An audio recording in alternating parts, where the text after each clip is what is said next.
Welcome back to another episode of my channel. So here I am in my element, also in the humidity in Brickfields, Kuala Lumpur. It's called Little India for a reason, and I'm just going to take you to some of my favourite shops, my old haunts, and I hope you're going to enjoy the video. Oh, this is Gem Restaurant just outside KL Sentral in Kuala Lumpur, Malaysia, and walking back here after 4 years of absence, just remember a really quite funny story. It's a great restaurant, by the way, really nice food. But one night I was in there and there was a group of gents on another table. They had a couple of bottles of whiskey and yeah, so I was eventually invited over to their table, and yeah, they only turned out to be a couple of the heads of CID, Criminal Investigation Department of Malaysia. They were really funny. It was a great night. The drinks were going down, and yeah, they were all giving me their business cards, saying, oh, if you ever get any bother, any trouble, you come and speak to me, no problem. But yeah, what a great night, what a great memory. In Brickfields again, just outside KL Sentral in Malaysia, and Anjapar. It's a Chettinad restaurant. Chettinad's a region just outside Madras, currently known as Chennai, and they do some amazing South Indian food. So just let's have a gander at the menu. So some background information. So all very authentic, and so ringgit is a pound.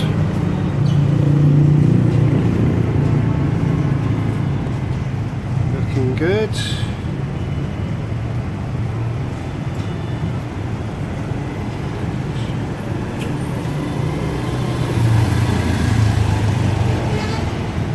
yeah, it's inevitable that the prices go up. This is pretty Chinese. It used to be cheaper. I was here 4 years ago, spent a good number of years living in this city, and it was just an amazing experience, and I think about it every day, and obviously what inspired me to come up with the channel could never be just purely about British Indian restaurant food for me, not with all this inspiration and motivation. So some great dishes, and I could just spend ages going to all the restaurants. I probably couldn't possibly fit all the restaurants I want into this trip, but yeah, bread. So, and that's it. Some other little masala dosas, etc. And then pretty boring to me, desserts and smoothies and that type of thing. There are hundreds of these pakora and bhaji and light snack places all over the city. Wow, some really nice South Indian food here. Battered taro to the right, samosas, curry puffs, idli, dal fry, onion bhajis.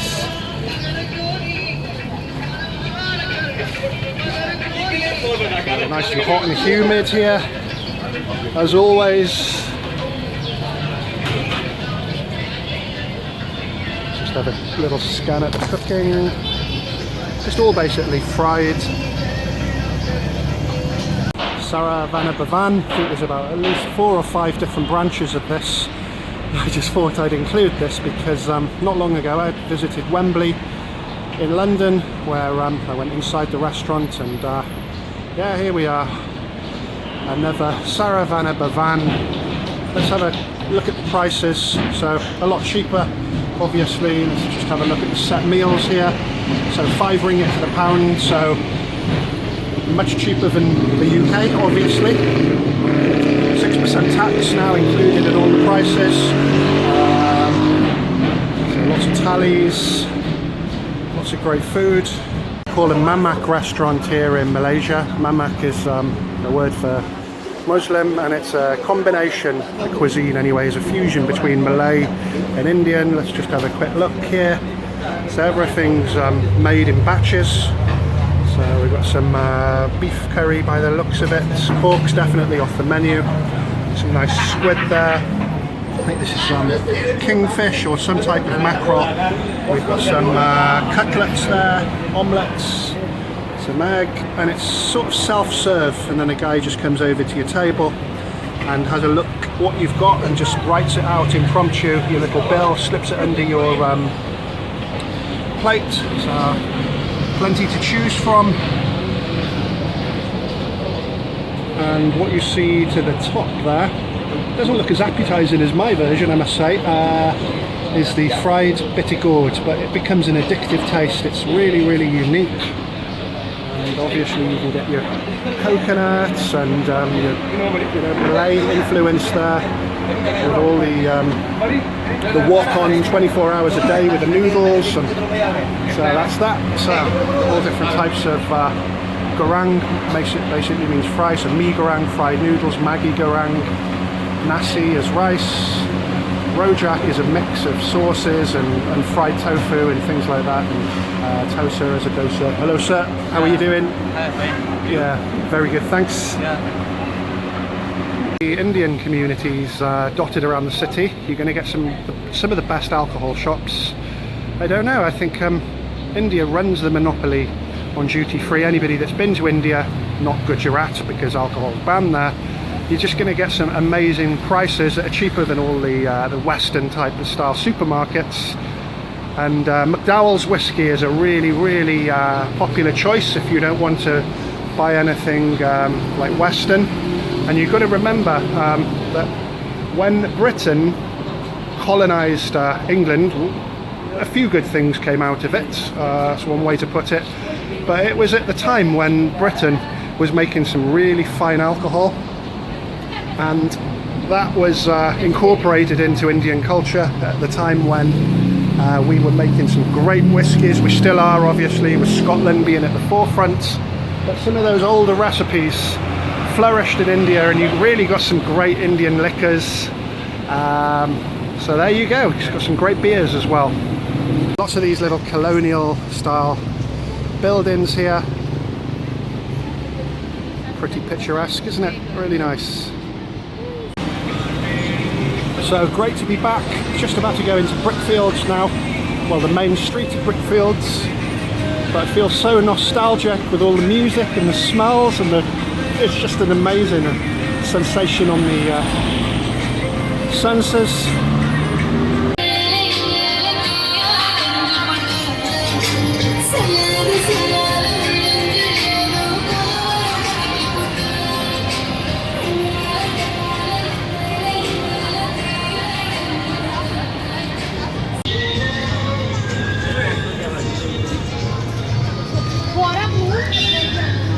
So this is Najib's corner, because the president, Najib, currently on trial now, a little bit all controversial.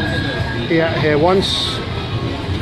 So, lots of bhaji style things. Eaten here many times. There's just so much choice, it's difficult to know what to eat. Some nice fresh chana there with curry leaves. Everybody cooking live on the street. Pick up so many cooking tips over the times here. Just really amazing.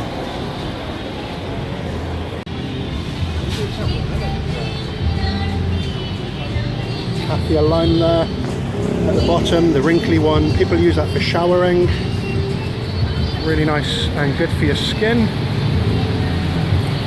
Pani puri there with the imli, dania, kala chana, and obviously the puri.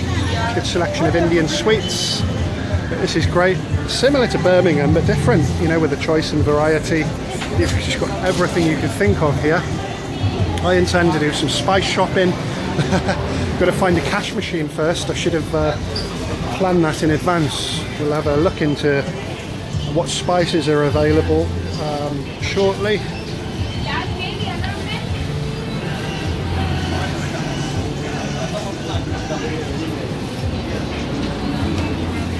Banana blossom, pisang,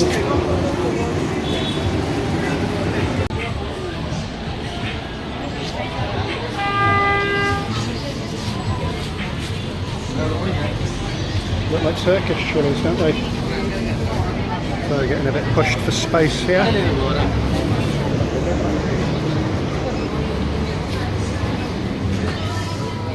Guava. Wow, and everything smells like it should, not like in Britain,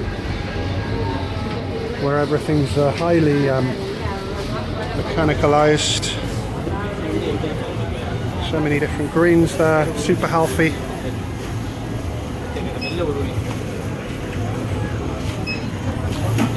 And these limes here are actually little oranges. Inside they're red.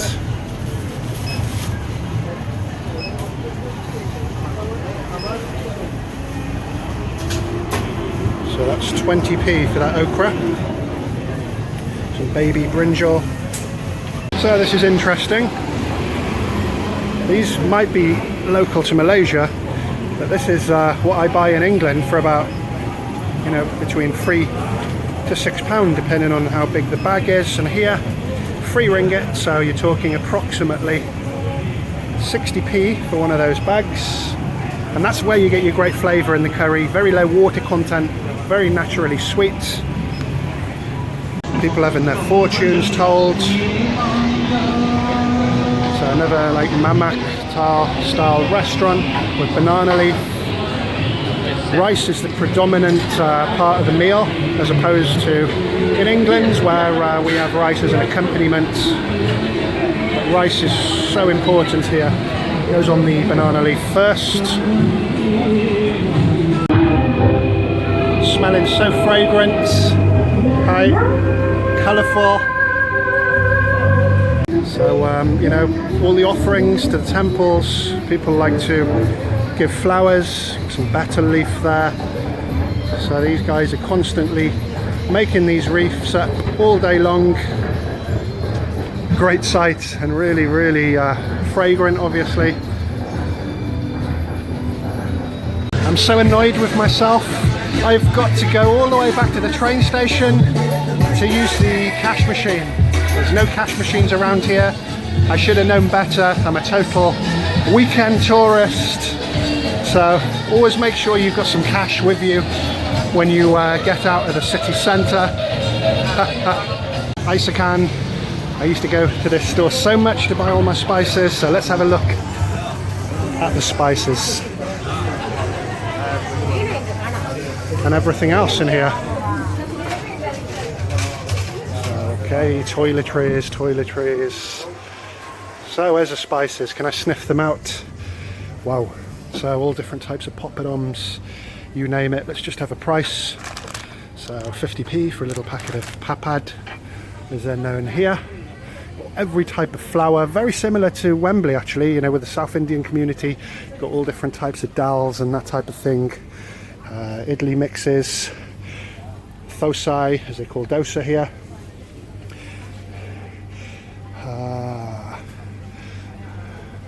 Spices.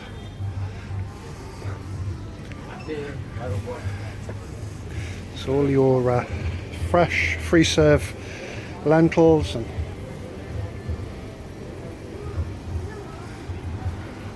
and very, very similar to Britain, yeah, with the Shan range, national, nice Pakistani range, Kasuri Meti, you name it, pretty standard. Then you can get your fresh stuff as well. Some of these things are, oh yeah, you've got some dried Corella there. This is dried okra, flavouring soups. Got the salted chilies, corn pieces, PVT, all different types of pasta there. Papads, these are made from fish. Couldn't possibly know what everything is. Got some nice cassia bark there. And rice. Can we find any weevils? If you bring this rice home, what will happen? After a couple of weeks, the weevils will hatch. And I'm not joking. So a lot of people keep the rice in the fridge here if you don't buy a bigger bag. Bigger shops again in Brickfields. Some drumstick here. Don't really like drumstick too much. You know, you can see some of them are quite fresh, but even in Britain they're pretty woody and stemmy. Usually end up chewing them and spitting them out. A little bit like what happens to okra when you don't pick it when it's young enough. So definitely got some spices in here. So there are all types of Indian soap. That reminds me, I've got to get some for my mum for Christmas.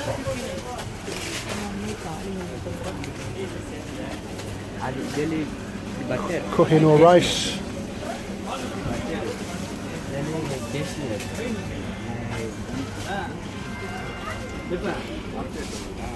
So what makes you think that Britain really does have a lot of very good shops, doesn't it? Because we can buy most of this stuff in Britain.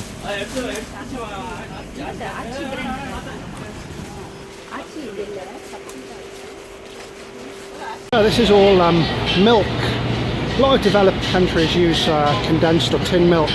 But one thing about this type of milk, it's never seen a cow. This is all made from refined palm oil.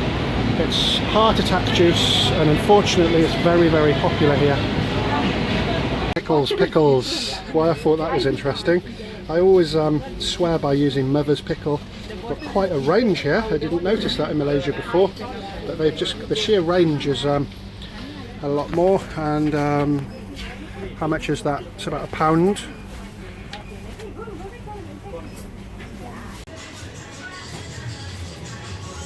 So the crinkly ones are usually hotter. And you've got some nice round ones here. So another a great thing I find, you could say hello to the average person on the street in these countries and they'll say hello back, genuinely, with a smile on their face. I just love that. Just love that. So I just remember waking up on a Saturday, getting inspired to cook some great stuff on the weekend and coming here. Got a lot of pots and pans and that type of thing. The store's just so packed and colourful. So let's have a look at pots and pans. It's unfortunate when you set up home in a country for a number of years and you leave, you've got to leave everything you bought and start again. Just fascinating. I'm in my element. I'm so happy to be here. Wow. I'll be making sure to really stock up on some things before I go home. I got a 30 kilo luggage allowance and I hardly brought anything with me. So these are ceremonial incense burners and that type of thing, but they've got it all. Tiffin, quite a large family type tiffin. You've got your kadai here, aluminium, very thin. How much are they? So that's a £5. Not that cheap, is it? There you got some more heavy duty ones here. I wouldn't like to put that on the cooker though. Some handies. Let's get a pan, get my focus again. Okay. Cute. So yeah. Now we're talking. This is what I like to use. Presentation bowls. Very expensive, aren't they? I've got a good wide range. Anybody that's seen my kitchen tour that I posted, about a 12-minute video. So yeah, 47 ringgits. That's about £10. Must say, I thought it would be cheaper, you know, just from recollection.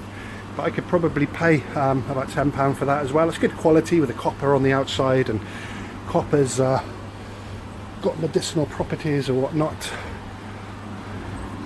Yeah, let's have a look. How much is this? Wow, expensive. £11. I think I'll stick to Birmingham. But yeah.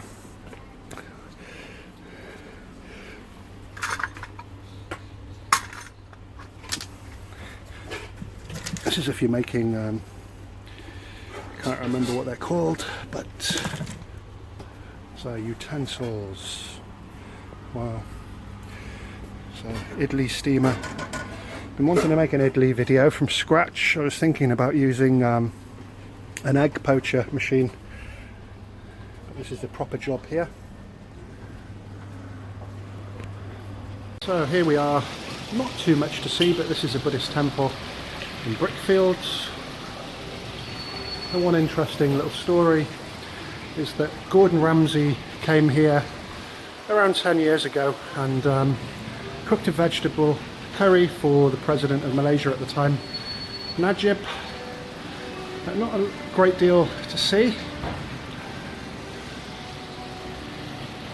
So here we are at the Temple of Fine Arts, just a stone's throw away from the Buddhist temple, and Anna Lakshmi, excellent restaurant.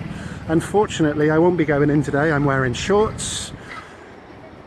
So if you intend looking at the reviews, if you're ever in Kuala Lumpur and you want to eat at the restaurant, make sure you're covered up and dressed rather conservatively. I will try and get in with my camera, but I won't be eating in the restaurant. It's very authentic Hindu, so no onion or ginger. Sorry, not ginger, garlic. So I always remember these great doors, all hand carved. Got a nice little gift shop, as the name suggests, Temple of Fine Arts. So let's have a peek in anyway. So some really tasty food there, and I must say the food is very similar here to the temple, one of the biggest Hindu temples in the UK, in Neasden. Very similar, obviously a lot cheaper here. I think they do a buffet in the day and then an a la carte menu at night. Food's really excellent. So that was a little tour of Brickfields. I'm off to another place shortly, so do stay tuned to the channel. Thanks for watching. I'm very sticky, I'm not used to this climate, and I'm signing off. So this is the area just in front of KL Sentral, Kuala Lumpur Central Station, and I know they've got some roadworks on, but it's just really quiet, a lot more quieter than it used to be. There used to be tables and people eating al fresco. Spent many a night in a bar up here, always nice people to talk to. But yeah, it's just really interesting how this place is generally very quiet now. And another thing is why it's called Brickfields is that Kuala Lumpur was established about 400 or 500 years ago, and all the buildings were made out of wood. So under British rule in the early 19th century, what had happened, the whole city, or large town it would have been at the time, burnt down twice, at least twice. So the British established a brick processing plant here, hence the word Brickfields. So just to ensure that the city would never burn down again. So a little bit of history there. Dosa.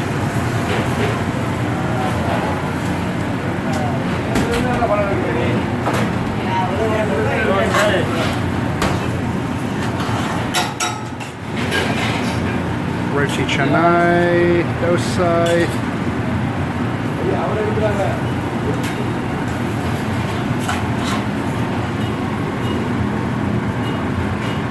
No filament? No good. No good? Ah, very nice actually. Very good. Ah, okay. No one here ever takes the stairs when there's an escalator, and they never walk on the escalator either. So people are very calm and patient here. Not everybody's in a rush. For a major city, you know, with London, everybody's staying on the left and off in a hurry somewhere. It's just so different in Malaysia. I know the climate has something to do with that, but the people are not in a rush here.